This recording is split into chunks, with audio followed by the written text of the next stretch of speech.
Hey guys, what's up? Welcome back to For StarCraft 2 Strategy. Today we're going to be taking a look at a Protoss strategy. We're also going to be taking a look at having a little fun.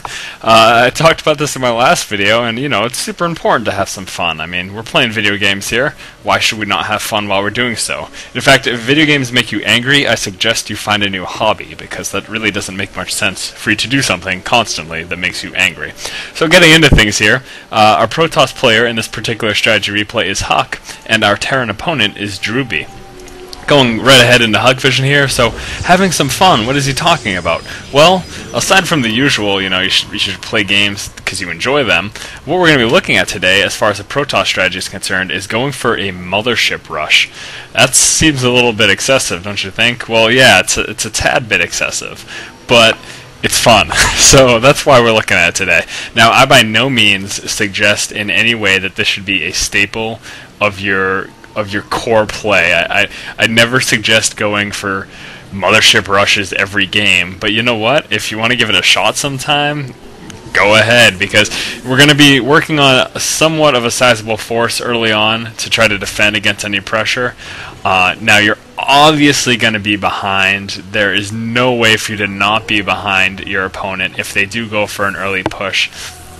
But with scouting information, you could properly implement this just by being aware of what your opponent's doing, so you can defend in time. Again, you're going to be lacking because you're going straight up for this hard tech, but we're still going to be making enough forces to try to defend early game right before we push out with the Mothership. So taking a look at the starting build order here, we started off with that 9 pylon, and we followed up with a 14 gateway, and then right after that, a 15 supply, we went ahead and we got our assimilator. Now we are, of course, as soon as this gateway pops up, the first thing we're going to want to do is drop our cybernetics core. We want to get that up as quickly as possible so we can defend against any early Reapers we might be seeing from our Terran opponent. Now we're getting a full scout of our opponent's base here. Something I want to say about scouting as Protoss against a Terran opponent, there's really no reason for you to leave up until the point that you see a Marine coming. Now you could see from the blinking lights inside of there that a Marine was building, so at that point we decide to leave. We also get enough scouting information in seeing the timing of this barracks, refinery, and that orbital command. Pretty standard opener, nothing too complex coming from our Terran opponent there.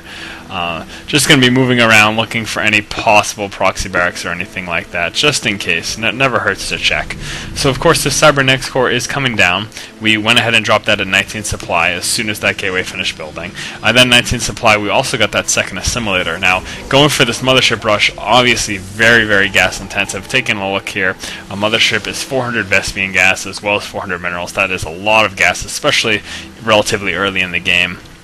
Now we're going to be chrono boosting out our first Stalker. Again, the reason being we want to be able to defend against any early pressure we might be seeing from Reapers. Now we did have our scout outside of our opponent's base. The purpose of that is to watch for any early Marauders. That's something we're also going to be a little susceptible to. So we want to make sure we try to cover ourselves and be prepared in case he does push out with an early Marauder. Now dropping our Stargate here, we're doing that at 26 supply, and then right before that, in fact, at 25 supply, we started researching our Warp Gate tech. Now don't think by any means that this is an all-in rush straight to a Mothership. As far as teching and timing is concerned, that is the case.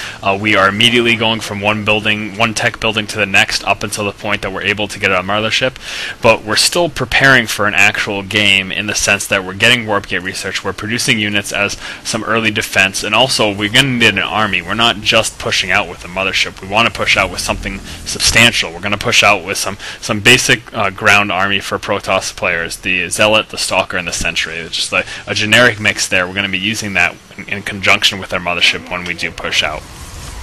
Going to go ahead and get the second gateway here. As far as economy is concerned, we're not going to be able to maintain much aside from these two warp gates. Basically on this one base play and going for this higher tech, it's going to be hard for us to maintain any more than that. And that's kind of a general idea that you should take from from a Protoss perspective. In general, the number of warp gates you can have depending on how your economy looks. Now, if we're going for this higher tech, or for example, say we were teching up for Void Rays and we wanted to play with some Void Rays, going for 2 warp gates plus Void Rays, that's pretty standard on one base. Or going for this fast Mothership rush plus Void Rays, sticking with 2 warp gates is pretty standard. again, when we have this one base economy.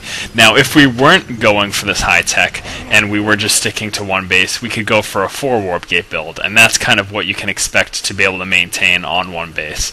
Now, that was a little aside that's kind of like off topic from what we're looking at here, but just something I wanted to take note of for you guys. As far as the number of warp gates you can expect to be able to maintain on one base, depending on what else you're teching up to, if anything. So now we do have our mothership building right now. We started building that at 43 supply. That was as soon as our fleet beacon finished. And I'm sorry I did go off on that tangent, so I didn't mention. We did get this fleet beacon at 33 supply. That's when we started building the fleet beacon. So yeah, I mean, up until this point, we've just been working on our army. We've been building up as much as we can. As soon as that starport finished, we dropped that fleet beacon, and then as soon as that fleet beacon finished, we went ahead and we got our nexus. Now, you do want to make sure that you save up enough energy so that you don't cap at 100. You do use your chrono boost when you can, but you want to make sure you have as close to 100 as you can once you start building that